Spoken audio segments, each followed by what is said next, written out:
ज्ञान स्थली बोधगया में अंतर्राष्ट्रीय स्तर के मल्टी स्पेशलिटी हॉस्पिटल BMCH के निर्माण के लिए ग्रीन बुद्ध फाउंडेशन ने किया बैठक। भारत अंतर्राष्ट्रीय पटल पर बौद्ध संस्कृति, ज्ञान एवं धरोहर को प्रमुखता से प्रस्तुत करता है। वास्तव में भारत बौद्ध धर्म के क्षेत्र में अत्यंत ही समृद्ध है। यह क्षेत्र अंतर्राष्ट्रीय पर्यटकों एवं तीर्थ यात्रियों को काफी आकर्षित करता है। अंतर्राष्ट्रीय पर्यटक स्थल बोधगया में ज्यादा से ज्यादा विदेशी तीर्थयात्री कैसे आए, इसके लिए बोधगया एवं उसके आसपास के धरोहरों को विकसित किया जाना अत्यंत जरूरी है। ज्ञात हो कि वर्तमान में बोधगया में 100 से अधिक देसी विदेशी बौद्ध विहार एवं संस्थाएं हैं। संभव है कि आने वाले 2 दशकों में बोधगया सिटी ऑफ बुद्धा बन जाए। ऐसी स्थिति में उसी के अनुरूप इंटरनेशनल स्टैंडर्ड के टूरिस्ट फैसिलिटी का विकास किया जाना चाहिए। भारत सरकार के पर्यटक एवं सांस्कृतिक मंत्रालय स्वदेश दर्शन योजना के अंतर्गत बौद्ध स्थलों के विकास के लिए करोड़ों रुपया विभिन्न योजनाओं पर खर्च कर रही है। सरकार के द्वारा वर्ष 24-25 के बजट में बोधगया महाबोधि कॉरिडोर की घोषणा से बोधगया वासी अत्यंत उत्साहित है। उक्त बजट में बोधगया में मेडिकल कॉलेज एंड हॉस्पिटल का भी प्रस्ताव लिए जाना चाहिए। इससे बोधगया में आध्यात्मिक से उपचार की ओर अंतर्गत भगवान बुद्ध के उपदेशों का अनुकरण करते हुए बोधगया में अंतर्राष्ट्रीय स्तर का मेडिकल कॉलेज एंड हॉस्पिटल, जिसका नामकरण भगवान बुद्ध पर किया जाना उपयुक्त होगा, जैसे Buddhist medical college and hospital BMCH कर हम पूरे विश्व के बौद्ध जगत के लोगों की ध्यान एवं भावनाओं को बोधगया से जोड़ सकते हैं। मेडिकल टूरिज्म की बहुत बड़ी संभावनाएं बोधगया में नजर आ रही है। कारण बौद्धों के लिए बोधगया मक्का के बराबर स्थान रखता है। हर एक बौद्ध अपने जीवन काल में एक बार बोधगया आना चाहता है। इसके बनने से नॉर्थ ईस्ट के राज्य, खासकर आसाम, सिक्किम, मेघालय, त्रिपुरा, नागालैंड, मणिपुर, मिजोरम के साथ भूटान और नेपाल जैसे बौद्ध बहुल क्षेत्र के लोग बोधगया आकर इलाज कराना अपने आप का सौभाग्य समझेंगे। जाहिर तौर पर इन क्षेत्र के लोगों का बोधगया से विशेष लगाव है। वैसे स्थिति में बोधगया को अंतर्राष्ट्रीय स्तर का एक मेडिकल हब बनाने की जरूरत है। बोधगया की विशेषता यह है कि यह अंतर्राष्ट्रीय हवाई मार्ग एवं गया रेलवे स्टेशन, ग्रांड कोर्ट तथा GT रोड, ग्रांड ट्रंक सड़क मार्ग से जुड़ा होने के कारण यहाँ लोगों का पहुँचना बहुत ही आसान है।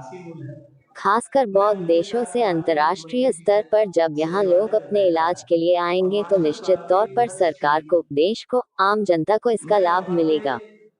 सम्मेलन का संचालन डॉक्टर कैलाश प्रसाद के द्वारा किया गया। सम्मेलन के अध्यक्ष महाबोधि सोसाइटी ऑफ इंडिया के महासचिव भंते P सिवली थेरो ने की। ग्रीन बुद्धा फाउंडेशन के अध्यक्ष सुरेश सिंह के द्वारा प्रतिवेदन पढ़कर लोगों के बीच रखा। उसके बाद कई भंते एवं बौद्ध भिक्खु ने अपने विचार व्यक्त किया, जिसमें भंते हर्ष बोधि, भिक्खु अशोक वंश, रूट इंस्टीट्यूट के डायरेक्टर, तिब्बत मंदिर के in charge Amje Lama, hotel association Bodhgaya के सुदामा कुमार, बिहार गाइड एसोसिएशन के अध्यक्ष राकेश कुमार उर्फ पप्पू, नागरिक विकास मंच के हसीमुल हक एवं सैकड़ों की संख्या में आए हुए लामाओं ने अपने विचार रखे। सभा की समाप्ति महाबोधि सोसाइटी ऑफ इंडिया के कोषाध्यक्ष किरण लामा के द्वारा की गई। रमेश कुमार की रिपोर्ट। तारांकन मो 9939510801 तारांकन। मित्र पीछे बैठे हुए हैं, हासिमुल है।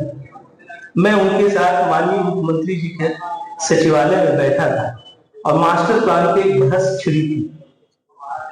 मैं वहां पे मुख्यमंत्री जी को कहा कि सर, आप जो मास्टर प्लान देख रहे हैं उसमें गोल पोस्ट दिया गया है, बोध गया या गया होगा, जितनी जमीन आप गोल पोस्ट के लिए ले रहे हैं, अगर वो जमीन एक प्लान बना करके हमारे जैसे लड़कियों को दे दिया जाए मास्टर प्लान में, वो hospital, Buddhist medical college and hospital का, तो उन्होंने कहा कि इतना पैसा कहां से आएगा।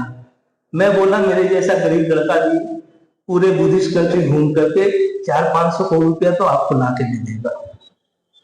तो आप समझ सकते हैं मेरे मन की भावनाओं को। मैं बहुत दिनों से इस पे लगा था, आप पेपर में भी देख रहे होंगे। मैं जहां भी गया, जिस मंच पे गया, क्योंकि मैं ट्रेवल ट्रेड से जुड़ा हुआ हूँ, विदेशों में जाता हूँ, मैंने हर जगह इस बात को रखा कि बोध गया में ही, बोध गया को टूरिज्म, ये मेडिकल टूरिज्म के रूप में डेवलप करना ज्यादा बेटर होगा, ताकि यहाँ जो एक क्राइसिस है हमारे बीच, जिसको कहते हैं कि ऑफ सीजन और सीजन, तो वो क्राइसिस हमारे पास खत्म हो जाएगी। बात हमारे माननीय प्रधानमंत्री जी नरेंद्र मोदी जी, और ये पाली जो भाषा है, पाली भाषा एक शास्त्रीय, एक क्लासिकल लैंग्वेज के रूप में डिक्लेयर किया गया है। बहुत बड़ा कार्यक्रम किया है नई दिल्ली में, और हम सभी उसमें शामिल भी हुए, बहुत सारे लोग। और ये एक विश्व जो बुद्ध की जो भाषा है, अभी कई देशों में पढ़ाया जाता है। आपको भी पता होगी, स्कूलों में तो कम है, लेकिन कॉलेज में और यूनिवर्सिटीज में पाली एक फैकल्टी है, एक बौद्ध धर्म स्टडी फैकल्टीज है, लगभग बहुत सारे जो यूनिवर्सिटीज में, और थाईलैंड में, श्रीलंका में, बर्मा, कंबोडिया, लाओस, ये हर देशों में ये पाली पढ़ाया जाता है बहुत बचपन। इसलिए ये भारत की मूल रूप एक भाषा है, पाली भाषा, इसको मागधी भाषा कहते हैं। इसलिए मगध से ही शुरू है, इसका विशेषता है मगध धरती से, तो इसलिए ये अभी 1 महीना के अंदर ये डिक्लेयर हुआ है। इसीलिए हम लोग धन्यवाद भी देना चाहते हैं सरकार को, जो ये बहुत महत्वपूर्ण कदम उठाया है। तो फिर इसको हम लोग सारनाथ, अभी कल हमारा प्रोग्राम था सारनाथ में, वाराणसी, इसी पाली लैंग्वेज के ऊपर, और कल बोध गया में भी हमने एक कॉन्फ्रेंस रखा है, जिसमें कई विद्वान लोग आएंगे, कई स्कॉलर्स आएंगे, और आप यहाँ ये कार्यक्रम। मेन स्पीकर्स कौन है?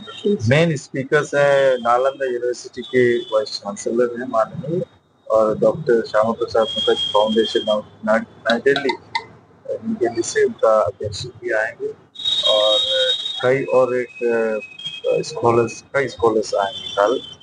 और यहाँ हमारा 2:30 से शुरू होगा इस कार्यक्रम। पाली भाषा को सूची में शामिल करने के बाद मगध को क्या इसमें कई कदम आगे बढ़ाना है। अभी तो शुरुआत किए हैं हम लोग, सरकार से भी, बिहार सरकार से भी हम रिक्वेस्ट करेंगे, और इसको बढ़ाना चाहिए, क्योंकि ये देखिए, ये मगध धरती के लिए बहुत बड़ा गौरव है, मगध धरती के लिए, क्योंकि इस भाषा से पूरा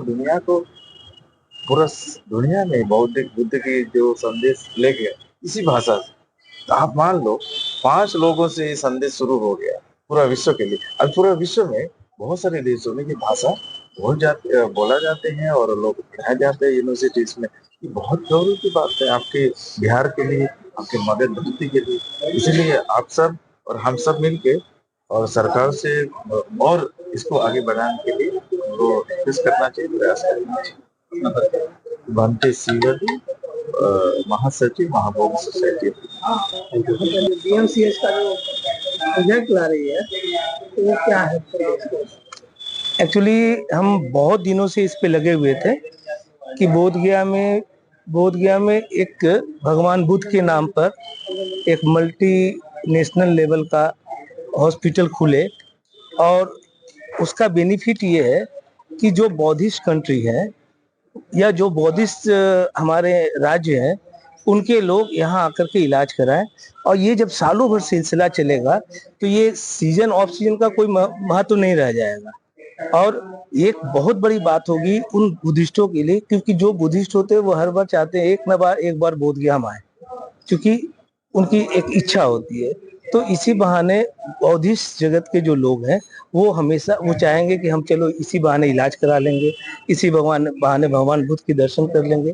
तो ये मेडिकल टूरिज्म का एक कंसेप्ट मेरे दिमाग में बहुत दिनों से था, और उसी में आज हमने इसे पब्लिकली आज एक यहाँ पे कॉन्फ्रेंस कर रहे हैं और पब्लिक के बीच आए हैं कि भारत सरकार ने ये नॉर्थ बिहार को एम्स दे दिया, सेंट्रल बिहार को दे दिया, तो भाई ये साउथ बिहार को क्यों नहीं? इसी बहाने जमीन तो मिल जाएगी, उसकी कोई ऐसे भी देखा गया है कि बोध गया में होटल्स ज्यादा है लेकिन हॉस्पिटल की कमी है। तो है, अभी मैं अपनी विचारों को वहाँ पे रखूंगा। करके दे दिया। Suresh Singh, president green Buddha foundation.